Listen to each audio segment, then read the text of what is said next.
அன்பெனும் பிடியுள் அகப்படும் மலையே, அன்பெனும் குடில் புகும் அரசே, அன்பெனும் வளைக்குள் படும் பரம்பொருளே, அன்பெனும் கரத்தமரமுதே. நீங்கள் தீபத்துக்கு எவ்வளோ நாளாக வந்துட்டு வந்து இங்கே என்ன பண்ணுறீங்க? உங்களுடைய சர்வீஸை பார்க்குறேன் நான். அருமையான, அதாவது எல்லோரும் சர்வீஸ் வந்து டேபிளில் பண்ணுவாங்க, நீங்கள் வந்து கிச்சனில் பண்ணிகிட்டு இருக்கிறத ரொம்ப, அது ஒரு பெரிய கருணையான விஷயந்தான். எனக்கு வந்து இது ஏன் இதை இருந்தேன்னாக்க, எனக்கு மெயினாக வந்து இதில் இன்ட்ரெஸ்ட் வந்தது இருக்கிறதுக்கு காரணம் என்னென்னா, எனக்கு அன்னதானத்தில் ரொம்ப ஈடுபாடு உண்டு. அருமை. அன்னதானத்தில் வந்து கிச்சனில் போய் நிறையா இடங்களில் போய் அந்த ஹெல்ப்புக்கு போவேன். அதேமாரி இங்கே வந்து வருஷம் 325 நாளும் இலையை போட்டு பரமாறும் போது அந்த பரமாறுறதுல இருக்கிற சந்தோஷம் இருக்குது பாருங்கள், அது எவ்வளோ பணம் கொடுத்தாலும் கிடைக்காது. அருமை அருமை. அதனால அந்த பரமாறுதான் எனக்கு பிடிக்கும்.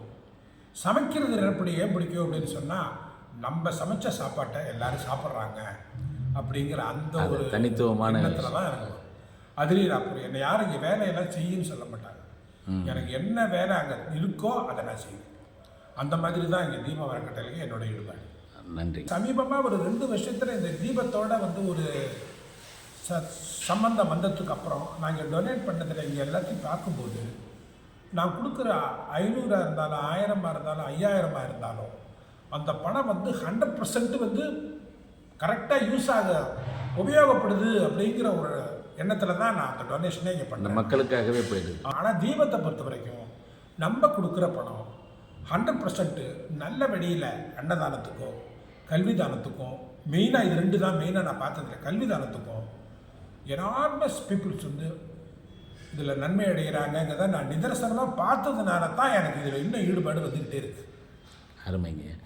நம்ம ஒரு புதிய ப்ராஜெக்ட் வந்து தீபம் பண்ணுறது, அதனுடைய அதாவது ஜோதிமாமலை, அந்த ஜோதிமாமலையில் உங்களுடைய இன்ட்ரெஸ்ட் எப்படி இருக்குங்க? ஜோதிமாமலையில் ஆரம்பத்தில் அதில் பூஜையெல்லாம் போட்ட போது சமயத்தில் நான் போயிருக்கேன், என்னை அழிச்சிட்டு போனாங்க இங்கே. அப்போ போன போதே நான் வந்து அந்த பாலகிருஷ்ண ஐயா வந்து ஒன்று சொன்னார். அப்போ தான் நினச்சிக்கிட்டேன் நான், ஓஹோ இவ்வளோ சமாச்சாரத்தை பண்ணியிருக்காரு. என்ன அப்படின்னா, விளைச்சலே காண முடியாத ஒரு கரம்பு நிலத்தை வாங்கி அதை ஒரு வருஷத்துலேயோ 2 வருஷத்துலேயோ பாடுபட்டு அதில் எல்லா பயிரும் வளர்கிற மாதிரி ஒரு மண்ணை கொண்டு வந்திருக்காரு அப்படின்னா அது ஒரு சாதாரண விஷயம் இல்லை. இன்றைக்கி பார்த்தாங்க அரிசி, காய்கறிகள் இதெல்லாம். அதுக்கும் இல்லாமல் கோசாலான்னு ஒரு 2 மாடை ஆரம்பித்து இன்றைக்கி ஒரு 10 மாடு அங்கே இருக்குது. அதுக்கு வர அதுலேருந்து ஒரு பாலை கூட அவங்க வியாபார ரீதியாலாம் போகல. அவங்க என்ன பண்ணாலும் அங்கே இருக்கிற குழந்தைங்களுக்கும் வேஸ்டானவங்களுக்கும் கொடுத்துட்டு மீதி பாலை தயிர் துவச்சு அன்னதானத்துக்கு தயிர் உபயோகப்படுத்துறதுக்கு அந்த தயிரை யூஸ் பண்ணிடுறாங்க. அது செஞ்சு ஆஸ்பத்திரிக்கு தயிர் சாதம் போடுமா, இந்த தயிர் யூஸ் பண்ணிடுறாங்க. பக்கத்தில் இருக்கிற கிராமங்களுக்கெல்லாம் தயிர் சாதம் கொண்டு போய் கொடுத்துட்றாங்க. அந்த பாலை கூட அவங்க வந்து இந்த மாதிரி தான் உபயோகப்படுத்துகிறாங்க. அருமை. சன்மார்க்கத்தில் சொல்லியிருக்கிற மாதிரி எல்லாருக்கும் இது போய் சேரணும் அப்படிங்கிற ஒரே விஷயத்தில் தான் நம்ம கொடுக்குற பணம் எல்லாமே 100% அங்கே போய் சேருது. இதில் நீங்கள் எந்த விதமான சாதனை பண்ணினாலும் இது நிகழாது. இந்த மாதிரி இதுதான் நான் இங்கே எடுத்துக்கிட்ட பாடம். அப்போது ஜோதிமாமலைக்கான கட்டிடப் பணிகளை எல்லாம் பார்த்தீங்களா? பார்த்தேன் அடிக்கடி.